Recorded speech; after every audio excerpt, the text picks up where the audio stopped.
Pues bueno, somos herederos de estas dos grandes civilizaciones, así que ya las palabras indio y gachupín dejan de ser algo peyorativo y se convierten al contrario en algo de lo cual tenemos orgullo de ser indígenas, de ser parte de esta mentalidad y también orgullo de nuestra sangre española, de esta mentalidad y que como dice Jesús, la identidad es algo evolutivo, que hasta el día de hoy ya es nuestro trabajo saber retomar esta identidad y hacerla nuestra, hacerla presente.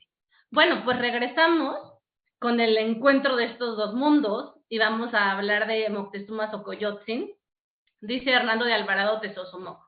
Moctezuma Xocoyotzin fue el más temido rey que hubo desde la fundación de México Tenochtitlan. O sea, no estamos hablando de cualquier emperador, fue definitivamente el más temido. Bueno, platicando un poquito de Moctezuma Xocoyotzin, pues su educación es una educación, sabía muchísimo de la parte sacerdotal, de la parte de la filosofía en náhuatl, y él tenía mucha idea de toda la cuestión de los dioses, de la teología, digamos, de todo lo que sea el conocimiento indígena ligado a la religiosidad. Era un hombre profundamente religioso y también claramente sabía de las cuestiones militares, por eso lo habían escogido, lo escoge un consejo y lo designan a él, incluso por encima de su hermano Cuitláhuac, y él es el más temido, digamos, ¿no?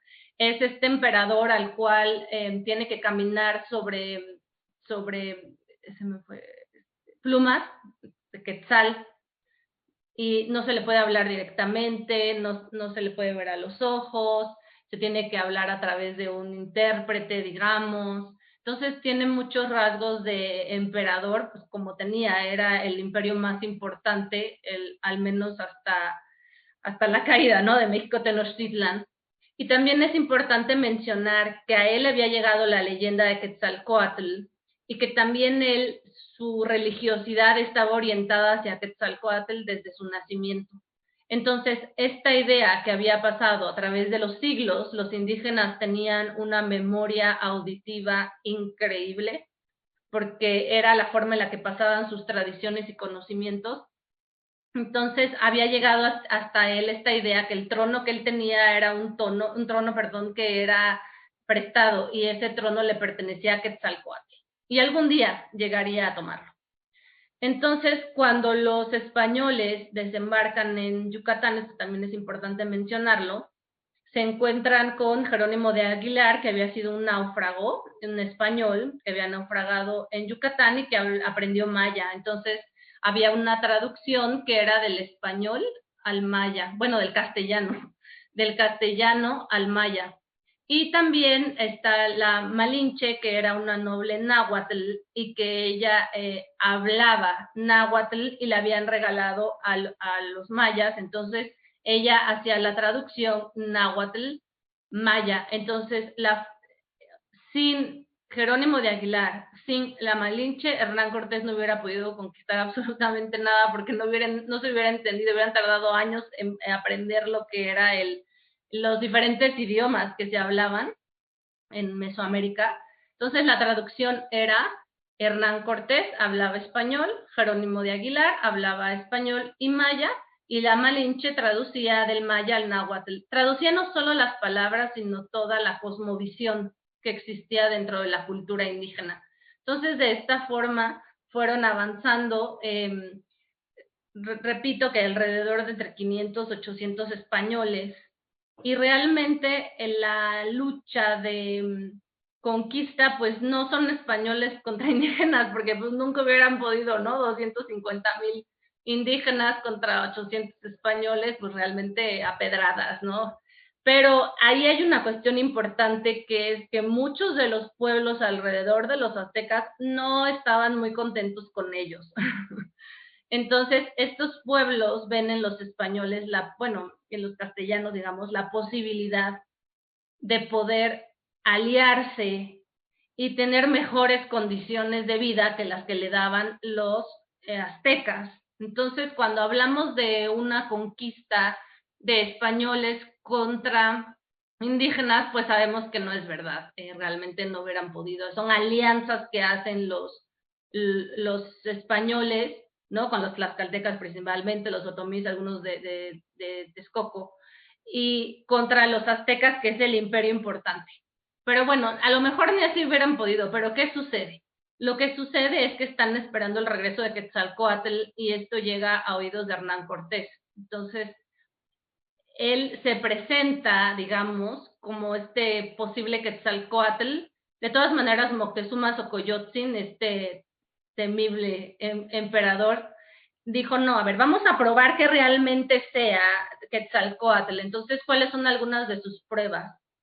Pues la principal, que se genera un sacrificio humano, y este sacrificio humano para los indígenas, una vez que existió el sacrificio humano, la sangre era una sangre tocada por la divinidad, la carne era tocada por la divinidad, entonces se podía comer. Entonces esto lo manda a los españoles, quienes se enteran que esto es producto de un sacrificio humano, claramente les da una repulsión total, y resulta que a Quetzalcóatl le daba repulsión total los sacrificios humanos, porque decía que por su amor al ser humano, él prefería que no. Entonces, este es uno de los, pues de los pasos, de las diferentes pruebas que le pone Moctezuma a Hernán Cortés. La segunda prueba, a lo mejor manda oro, manda plata, manda todo, y les dice, ¿saben qué? Tomen su regalo, es un regalazo, y por favor regrésense. Y pues resulta que al contrario, ¿no? Los españoles dicen, bueno, y si esto es lo que nos está dando, queremos a la fuente del oro, la fuente de la plata. También que el día de Quetzalcóatl es el día en el que desembarca Hernán Cortés, entonces es como también una prueba de que había este regreso de Quetzalcóatl a tomar su trono. También una cosa importante es que el Cu, que es uno de los templos para los indígenas, cuando querían destruir una ciudad, destruían el templo, y eso era como si destruyeran el corazón, el sistema circulatorio, digamos, de la ciudad. Entonces con eso destruían las ciudades. Y a la vez, cuando querían fundar una nueva ciudad, lo que hacían era la construcción de un templo, porque era como el corazón, y entonces ahí decían que iban a fundar una nueva civilización. Entonces el Cu, que es uno de los templos, se quema sin razón aparente. Entonces dicen, bueno, ¿qué poderes goza Quetzalcóatl, que destruye sin que luchemos? Y también hubieron unas estrellas por ahí, fugaces, interpretadas como los indígenas, como que el cielo se está cayendo. Entonces, ¿qué poderes podía tener este Quetzalcóatl para combatir, pues, en un duelo cósmico, ¿no? Entre, digamos, Quetzalcóatl y Moctezuma Xocoyotzin. Entonces, realmente Moctezuma se da cuenta que, bueno, como pasa todas las pruebas, Hernán Cortés, pues, entiende que es Quetzalcóatl el que viene a tomar su trono. Y así es como se da el encuentro de dos culturas, el encuentro más importante probablemente en la historia de nuestra civilización, en el que se encuentran aquellos que se conciben como hijos de Dios, los predestinados, los elegidos, como aquellos que se conciben como hijos del sol, los partidarios de Huitzilopochtli, digamos, los aztecas. Este es el encuentro de dos mundos, y no me imagino lo que ha de haber pensado Moctezuma al ver que lo que había esperado toda su vida y lo que le habían dicho los antepasados, los antiguos, era verdad, que era el regreso de Quetzalcóatl. Entonces Moctezuma Xocoyotzin le dice a Hernán Cortés: oh Señor nuestro, seáis muy bienvenido, habéis llegado a vuestra tierra, a vuestro pueblo y a vuestra casa México. Esto es, por cierto, lo que dejaron dicho los reyes que pasaron, que habíais de volver a reinar en estos reinos, y que habíais de asentaros en vuestro trono y en vuestra silla. Ahora veo que es verdad lo que nos dejaron dicho. Seáis muy bienvenido, trabajos habéis pasado viniendo tan largos caminos. Descansad ahora, aquí está vuestra casa y vuestros palacios. Tomadlos y descansad en ellos con todos vuestros capitanes y compañeros que han venido con vos. Describe la historia verdadera Bernal Díaz del Castillo. Pues, para mí es impactante cómo Moctezuma entrega el imperio sin ninguna lucha. Llegan los españoles, repito, entre 500 y 800, etcétera. Claro, con todas las alianzas que había de los demás pueblos indígenas, que estaban en contra de los aztecas, que tampoco era gratuita el descontento que tenían los pueblos indígenas con los aztecas. Y así es como existe esta lucha cósmica, que es la que da pie a que se entregue, digamos, el imperio. A mí me impacta porque Moctezuma, de ser el más terrible de los emperadores, por ser fiel a sus creencias, por ser fiel a la tradición de su pueblo, que era súper importante para ellos, porque recordemos que la tradición era lo que estaba probado en el tiempo como verdadero. Entonces, lo que está probado en el tiempo como verdadero, para Moctezuma es más importante que él mismo, y da pie a sus creencias, hace que en su lucha interior ganen sus creencias. Y bueno, pues aquí ya empieza... pasan al palacio de Axayácatl, se quedan hospedados los españoles, pero Hernán Cortés pues tiene una lucha con Diego de Velázquez, que era su socio, digamos, con el que había venido a hacer su expedición a México, y Diego de Velázquez no le gusta nada del éxito que está teniendo Cortés, entonces manda una flotilla para que luche, de españoles, para que luchen contra Hernán Cortés, o sea, no para apoyarlo, sino en contra. Entonces se tiene que salir de México Tenochtitlan y deja a su cargo a Pedro de Alvarado, que es el capitán a cargo, y estamos en la casa de Axayácatl, ¿no? Ahí hay una fiesta en la que salen los indígenas, salen muy atornados, etcétera, ¿no? Y de repente, pues ahí se da la matanza por cuestiones de, pues la verdad, por codicia y demás. Hay una matanza de españoles contra los indígenas. Entonces los indígenas ahí empiezan a decir, ¿quién es este Quetzalcóatl, no? ¿Quién es este Quetzalcóatl que nos está matando y por unas razones netamente de codicia? Entonces ahí empieza la lucha, ahí empiezan a decir los partidarios de Huitzilopochtli, a lo mejor este no es realmente Quetzalcóatl, o vamos a luchar por Huitzilopochtli contra Quetzalcóatl. O sea, ya no vamos a entregarle el trono, sino que este Quetzalcóatl no se está comportando a la altura, digamos, vamos a luchar contra ellos. Entonces ahí a Moctezuma Xocoyotzin pues lo destituyen y ponen a su hermano, que es Cuitláhuac. Y en realidad Moctezuma lleva una muy buena relación con Hernán Cortés, porque pues es su mayor aliado en realidad, porque es el que es partidario de que Quetzalcóatl le está entregando el trono. Entonces los españoles pues también le piden a Moctezuma que hable con su pueblo, porque ahí ya empieza lo que es la lucha. Y repito, no es una lucha de indígenas contra españoles, sino es una lucha de aztecas contra los pueblos de alrededor que estaban descontentos con ellos, y los españoles y a Moctezuma le piden que los apacigüe, y lo que sucede es que al final Moctezuma trata de decirles, oigan, pero es que es Quetzalcóatl, o sea, seamos fieles a nuestra tradición, y dicen, no, somos partidarios de Huitzilopochtli. Y el caso es que destituido el rey, que no se le podía ver a los ojos, que tenía que caminar sobre plumas de quetzal, etcétera, es un rey que es apedreado por su propio pueblo y que fallece. Esa es pues sí, ese es el final de Moctezuma Xocoyotzin, ¿no?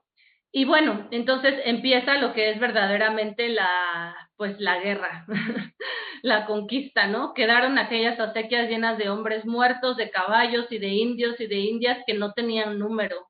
Entonces ahí empieza la verdadera lucha. Aquí vemos como si fuera el equivalente de españoles con indígenas, pero repito, pues no, los números no nos dan, no fue así, pero pues bueno, son murales de Diego Rivera. Y ahí empieza la lucha y bueno, sabemos, ¿no? La lucha de conquista es algo larga, y en el 13 de agosto de 1521, ya medio año, bueno, un poco más, será nuestro aniversario centenario. Y bueno, en esta lucha de conquista, digamos que hay una parte que es la parte bélica, ¿no? El sentir que uno pierde ante el opositor, ¿no? Entonces, el pago, pues, el tributo, etcétera. Pero lo que se perdió en esta lucha va muchísimo más allá de un tributo o de quién gobernaba, ¿no? ¿Y qué es lo que se perdió? Aquí vamos a empezar a verlo. Bueno, se dieron cuenta que no era Quetzalcóatl, que habían sido unos impostores, el sol siguió saliendo sin necesidad de sacrificios. Nosotros podríamos pensar, bueno, pues ya se salvaron, que bueno, ya no hacen sacrificios. Pero recordemos que para ellos lo verdadero es lo que tiene raíz, lo que es probado a lo largo del tiempo, y los sacrificios habían sido probados a lo largo del tiempo. Entonces esto significaba que ellos no estaban viviendo en lo verdadero, y esto es por lo que ellos vivían.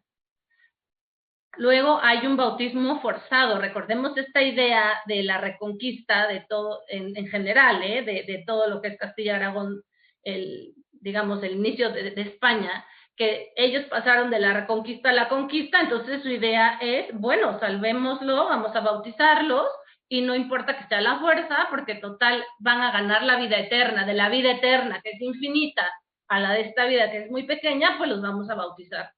Para los indígenas no es visto de esta manera. Para los indígenas es visto la imposición de una religión que para ellos no puede tener nada bueno. ¿Por qué? Porque es nueva.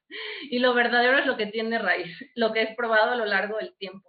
Aparte, ellos no entienden quién es este Dios bondadoso, que en realidad pues es el que los traiciona, porque ellos sienten que si estuvieron haciendo sacrificios humanos, que si entregaron su vida, ¿cómo les responden de esta forma, no? Entonces, lo que se pierde aquí es la conciencia de quiénes son los indígenas, a quién pertenecen y qué es lo que buscan. Es un drama existencial, más allá de lo que pudiera ser político, bueno, en este caso también de luchas, ¿no? Pero el drama que viven interno es de lo más fuerte. ¿Y en qué se ve? Uno, que dejan de tener hijos. Dos, suicidios colectivos. Eso no se veía. O sea, lo que se veía era una captura, porque cuando los capturaban, repito, no los mataban, sino que los capturaban para hacer sacrificios humanos. Pero la verdad es que aquí el suicidio es no tener una razón para vivir. Y esa razón se perdió en la conquista, por ese choque tan fuerte de culturas, ¿no? Vemos también ya efectos prácticos. Vivían en ríos de sangre, caminaban sobre cuerpos en el lago, canales pintados de rojo, la bellísima Tenochtitlan, imaginémosla, ¿no? Toda pintada de rojo, la pestilencia, escasez de alimentos, porque el agua pues venía por las calzadas, y esas las cerraron para, pues precisamente para el sitio de México Tenochtitlan, como parte de la lucha. Y bueno, vemos la escasez de alimentos, lagartijas, golondrinas, envoltura de mazorcas, semillas de colorín. Bebían el agua de salitre, que es la que había en el lago, y bebían alcohol. Dijimos que el alcohol no estaba permitido, solamente para cuestiones sacerdotales. Y una cosa muy triste, que es el rechazo a los mestizos. No había una identificación con ellos, ni por parte de los españoles, ni por parte de los indígenas. Y bueno, el alma letal, si nos quejamos ahora de la pandemia, pues esta epidemia ha sido la peor que ha existido. Se muere más de la mitad de la población por la viruela. Y la viruela viene de un esclavo de África que traen los españoles, y al no tener los indígenas anticuerpos, pues se muere aproximadamente. Todos son datos aproximados, ¿no? Pero como dice Jesús, se reconstruye la historia. Entonces, o sea, aproximadamente la mitad de la población. De cualquier forma, si vemos, son cifras estratosféricas a comparación de cualquier epidemia o pandemia que nos haya tocado vivir. Y bueno, lo peor es que este es el alma letal de Quetzalcóatl contra los indígenas. Entonces, realmente, los indígenas no solo viven la muerte, digamos, por la viruela, ya sea de ellos o de sus seres queridos, etcétera, sino más bien se enfrentan a la muerte como con la interpretación que es un arma, la más letal que existió para el exterminio de la población indígena. Esto destruye definitivamente a los indígenas, porque sienten que sus dioses los habían abandonado, aquellos por los que vivían, el dador de la vida, el por quien se vive. Pues ahora ya no, ahora ya se rompe esa conexión que tenían de sentido religioso, de buscar a este Dios desconocido, ¿no? Entonces, ¿de qué les había servido el sacrificio de sus hijos, padres, hermanos? Y todo ellos se descompusieron, ¿no? Dice, esto es lo que reinaba en México, una tremenda depresión indígena, una agonía que ha trascendido hasta nuestros días, y representa al ser humano cuando ha perdido la razón de existir. Y esto le pasó a los indígenas, perdieron la razón de existir. La paz de los cadáveres, la deposición de las flechas, de los arcos y de los escudos. Y bueno, antes de pasar a la siguiente parte, si Jesús nos quiere, por favor, ahora sí que complementar un poco, lo que hemos visto hasta ahora.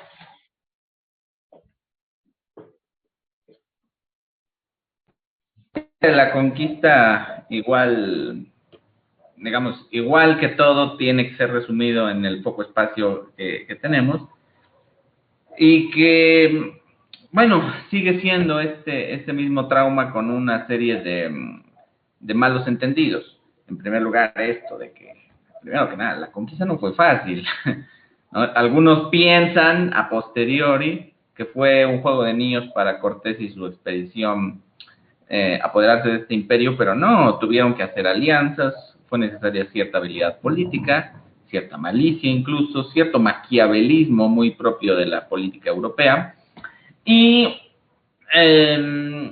lo complicado para el mexicano actual ha sido reconocerse a sí mismo como resultado de esa conquista.